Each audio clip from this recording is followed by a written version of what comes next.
The Lorax by Dr. Seuss. At the far end of town where the grickle grass grows, and the wind smells slow and sour when it blows, and no birds ever sing except old crows, is the street of the lifted Lorax. Deep in the grickle grass, some people say, if you look deep enough, you can still see today where the Lorax once stood, just as long as it could, before somebody lifted the Lorax away.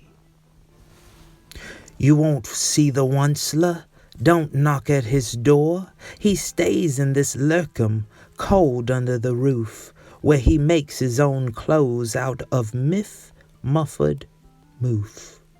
And on special dank midnights in August, he peeks out of the shutters, and sometimes he speaks and tells how the Lorax was lifted away. He'll tell you, perhaps, if you're willing to pay. On the end of a rope, he lets down a tin pail, and you have to toss in 15 cents and a nail, and the shell of a great-great-great-grandfather snail. He pulls up the pail, makes a most careful count to see if you've paid him the proper amount.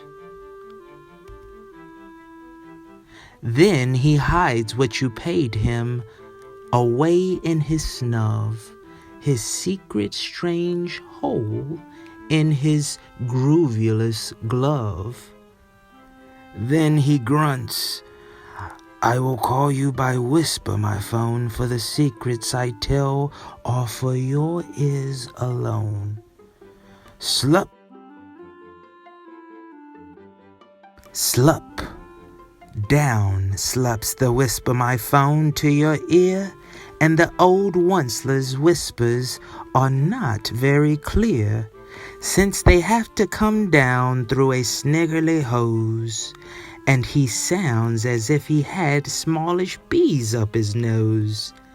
Now I'll tell you, he says, with his teeth sounding gray, how the Lorax got lifted and taken away. It all started way back, such a long, long time back. Way back in the days when the grass was still green, and the pond was still wet, and the clouds were still clean, and the song of the swami swans rang out in space.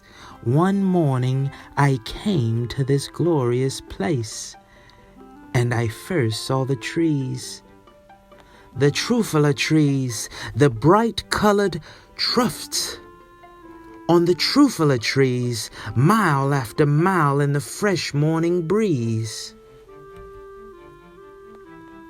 And under the trees I saw brown bar ballots frisking about in their bar balut suits, as they played in the shade and ate truffula fruits. From the ripulous pond came the comfortable sound of the humming fish humming while splashing around.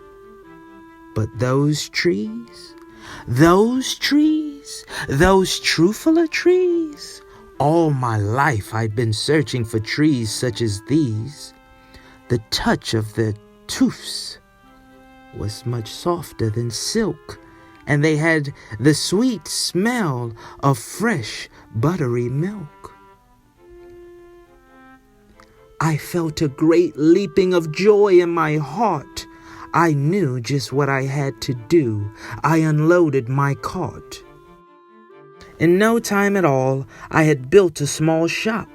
Then I chopped down a truffula tree with one chop, and with great skillful skill, and with great speedy speed, I took the soft tuft, and I knitted a thread. The instant I'd finished, I heard a gazump. I looked. I saw something pop out of a stump of the tree I chopped down. It was sort of a man. Describe him. That's hard. I don't know if I can. He was shortish and oldish and brownish and mossy, and he spoke with a voice that was sharpish and bossy. "Mister," he said, with a sawdusty sneeze, "I am the Lorax. I speak for the trees. I speak for the trees. For the trees have no tongues, and I'm asking you, sir, at the top of my lungs." He was very upsetted as he shouted and puffed, "What's that thing you've made out of my truffle tuft?" "Look, Lorax," I said, "there's no cause for alarm.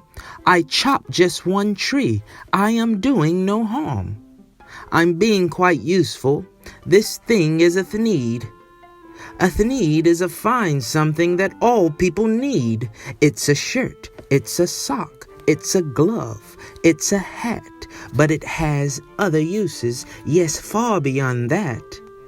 You can use it for carpets, for pillows, for sheets, or curtains, or covers for bicycle seats." The Lorax said, "Sir, you are crazy with greed. There is no one on earth who would buy that fool thneed." But the very next minute, I proved he was wrong, for just at that minute, a chap came along, and he thought that the thneed I had knitted was great. He happily bought it for $3.98. I laughed at the Lorax. "You poor stupid guy. You never can tell what some people will buy." "I repeat," cried the Lorax, "I speak for the trees." I rushed, crossed the room, and in no time at all, built a radio phone. I put in a quick call. I called all my brothers and uncles and aunts, and I said, "Listen here, here's a wonderful chance for the whole Onceler family to get mighty rich. Get over here fast. Take the road to North Niche. Turn left at Weehawken, sharp right at South Stitch." And in no time at all, in the factory I built, the whole Onceler family was working full tilt. We were all knitting thneeds, just as busy as bees, to the sound of the chopping of truffula trees. Then, oh baby, oh, how my business did grow. Now chopping one tree at a time was too slow. So I quickly invented my super axe hacker, which whacked off 4 truffula trees at one smacker. We were making thneeds 4 times as fast as before, and that Lorax, he didn't show up anymore. But the next week he knocked on my new office door. He snapped, "I'm the Lorax who speaks for the trees, which you seem to be chopping as fast as you please. But I'm also in charge of the brown Barbelots who played in the shade in their Barbelot suits and happily lived eating truffula fruits. Now, thanks to your hacking my trees to the ground, there's not enough truffula fruit to go round, and my poor Barbelots are all getting the crummies because they have gas and no food in their tummies. They loved living here, but I can't let them stay. They'll have to find food, and I hope that they may. Good luck, boys," he cried, and he sent them away. I, the Onceler, felt sad as I watched them all go. But business is business, and business must grow. regardless of crummies and tummies, you know. I meant no harm. I most truly did not, but I had to grow bigger, so bigger I got. I biggered my factory, I biggered my roads, I biggered my wagons, I biggered the loads of the needs I shipped out. I was shipping them forth to the south, to the east, to the west, to the north. I went right on biggering, selling more needs, and I biggered my money, which everyone needs. Then again he came back. I was fixing some pipes, when that old nuisance Lorax came back with more gripes. I am the Lorax, he coughed and whiffed. He sneezed and snuffled. He snargled and sniffed. Once-la, he cried with a crufulous croak. Once-la, you're making such smogulous smoke. My poor swammy swans, why they can't sing along a note. No one can sing who has smog in his throat. And so, the Lorax, please pardon my cough, they cannot live here, so I'm sending them off. Where will they go? I don't hopefully know. They may have to fly for a month or a year to escape from the smog you've smogged up around here. What's more, snapped the Lorax. His dander was up. Let me say a few words about gluppity-glup. Your machinery chugs on day and night without stop, making gluppity-glup and sloppity-slop. And what do you do with this leftover goo? I'll show you, you dirty old once-there man, you. You're glurping the pond where the humming fish hummed. No more can they hum, for their gills are all gummed.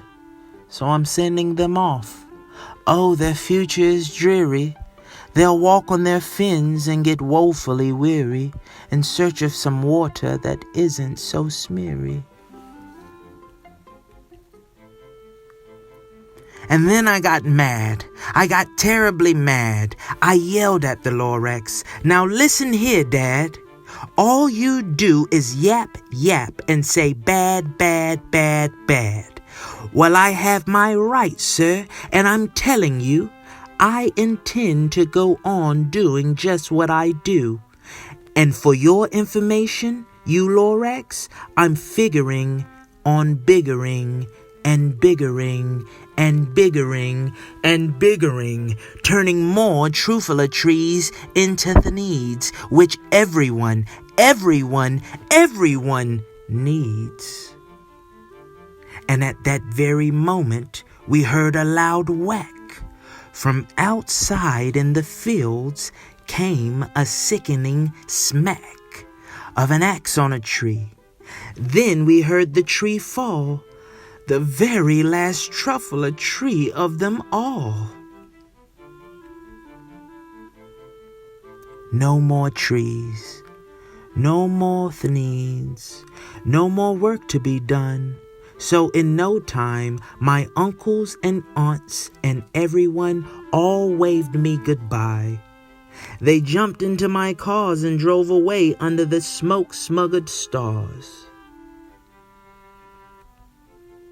Now all that was left neath the bad-smelling sky was my big empty factory, the Lorax and I.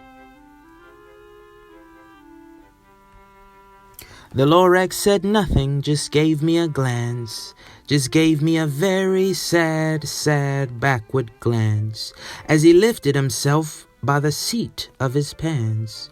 And I'll never forget the grim look on his face when he heisted himself and took leave of this place, through a hole in the smog without leaving a trace. And all that the Lorex left here in this mess was a small pile of rocks with the one word unless. Whatever that meant, well, I just couldn't guess. That was long, long ago. But each day since that day, I've sat here and worried away. Through the years while my buildings have fallen apart, I've worried about it with all of my heart. But now, says the once lit, now that you're here, the word of the Lorex seems perfectly clear. Unless someone like you cares a whole awful lot, nothing is going to get better. It's not. So, catch, calls the onceler. He lets something fall. It's a truffler seed. It's the last one of all.